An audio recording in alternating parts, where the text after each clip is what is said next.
교회에서는 정치적 발언을 하면 안 된다는 말 들어보셨을 것입니다. 교회는 하나님만 예배하는 곳이라며 정치적 발언을 금기시합니다. 그런데 여러분, 정말 그들의 말처럼 교회는 정치적 발언을 하면 안 될까요? 오늘은 이 문제에 대해 여러분과 함께 살펴보기를 원합니다.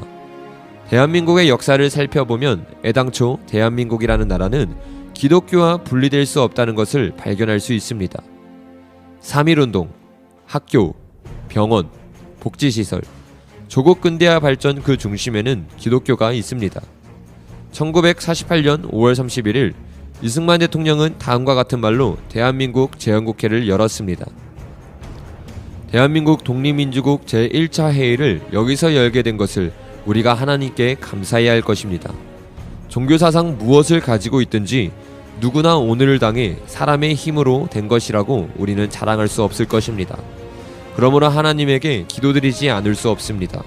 우리가 다 성심으로 일어서 하나님에게 감사를 드릴 터인데 이은영 의원 나오셔서 간단한 말씀으로 기도를 올려주시기 바랍니다.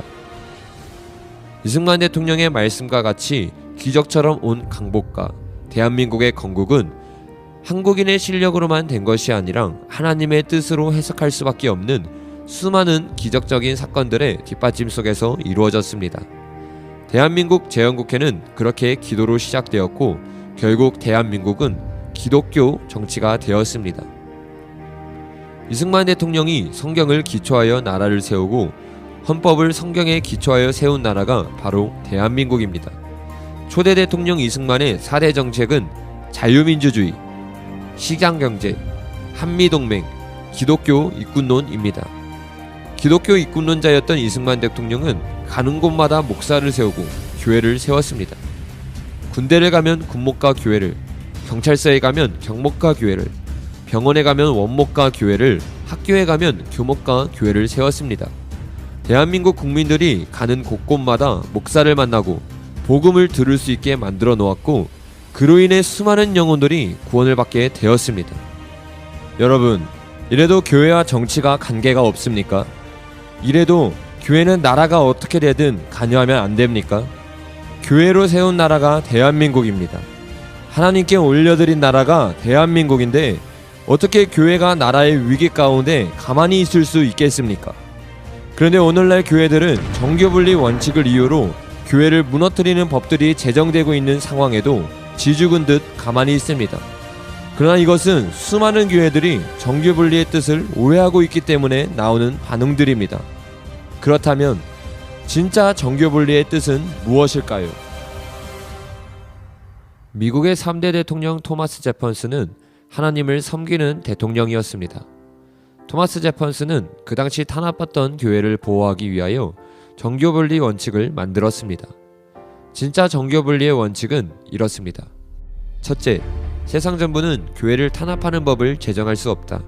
둘째, 세상 정부는 교회에 세금을 징수할 수 없다. 셋째, 세상 대통령은 교회의 수장이 될 수 없다. 교회를 세상으로부터 보호하고 자유롭게 진리를 외치며 예배를 드릴 수 있도록 만든 것이 바로 정교분리입니다. 그런데 오늘날 수많은 그리스도인들은 정교분리를 어떻게 알고 있습니까? 그들은 정교분리의 진짜 뜻도 모르고 교회는 정치에 관여해서는 안 된다고 말합니다. 이는 일제시대 때 일본이 진짜 정교분리 3가지 원리를 의도적으로 빼버리고 정치와 교회는 서로 간섭하지 않는다고 왜곡하였기 때문입니다. 이승만 대통령은 이런 거짓 정교분리 원칙을 원래대로 회복시켰습니다. 그래서 목사들과 장로들이 정치에 참여하여 국회의원이 되도록 하였고 그로 인해 국회의원의 80% 이상이 기독교인으로 당선되었습니다. 그러나 박정희 대통령 이후 다시 교회와 정치는 서로 간섭하지 않는다고 변질되었습니다. 오늘날 대한민국 교회는 친북, 종부좌파 세력들과 동성애, 이슬람, 반기독교 압박으로부터 위협을 받고 있습니다. 종북좌파들은 정치를 이용해 그리고 법을 이용해서 이 나라를 망치고 있습니다. 어쩌면 우리 다음 세대들은 예수님만이 길이요 진리요 생명이라는 이 참된 진리를 외칠 수 없는 세상에서 살게 될지도 모릅니다. 어쩌면 수많은 사람들은 참된 복음을 들을 수 없는 나라에서 살다가 지옥으로 갈 수 있습니다. 여러분, 나라가 이런 상황인데 진짜 기독교인들은 교양 있게 신앙생활하며 정치 이야기를 하면 안 된다는 것이 과연 맞는 이야기일까요?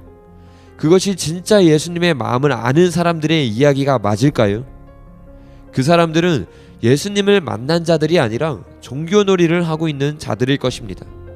진짜 기독교인들이라면 남들이 뭐라고 하든 상관하지 않고 기도로 세워진 이 대한민국이 끝까지 예수님을 찬양하고 끝까지 예수님을 예배하는 나라가 될 수 있도록 목숨을 거는 자는 아닐까요?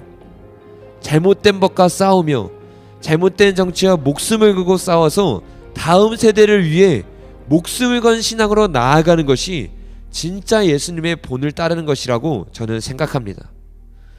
그래도 아직 기독교인으로서 정치적 이야기를 하는 것이 마음에 안 다가오신다면 마지막으로 여러분에게 이승만 대통령이 청년 시절에 쓴 글을 소개해드리고 싶습니다. 1903년 28살이었던 청년 이승만이 이런 글을 썼습니다. 2가지 편벽됨. 내 일신이나 돌아보며 세상 시비에 상관하지 말며 믿음으로써 영원한 복이나 구하리라 하여 전국 동포가 다 죽을 고초에 당하였다 하여도 조금도 동심치 아니하며 일국강토가 어떻게 될지 알 수 없다 하여도 들은 채 아니하며 다만 기도하는 바는 나의 몸을 구제하소서 나의 집안과 부모 처자와 친척 친구를 복 많이 주소서 할 뿐이라. 이 어찌 예수의 본이며 하나님의 기쁘게 들으시는 바라 하리요. 이는 이른바 교회의 편벽되기를 주의함이라. 사랑하는 여러분, 저는 저와 여러분이 대한민국을 사랑했고 하나님을 사랑했던 청년 이승만의 글처럼 이제는 나만을 위한 이기적인 신앙생활을 그만 접어야 한다고 생각합니다.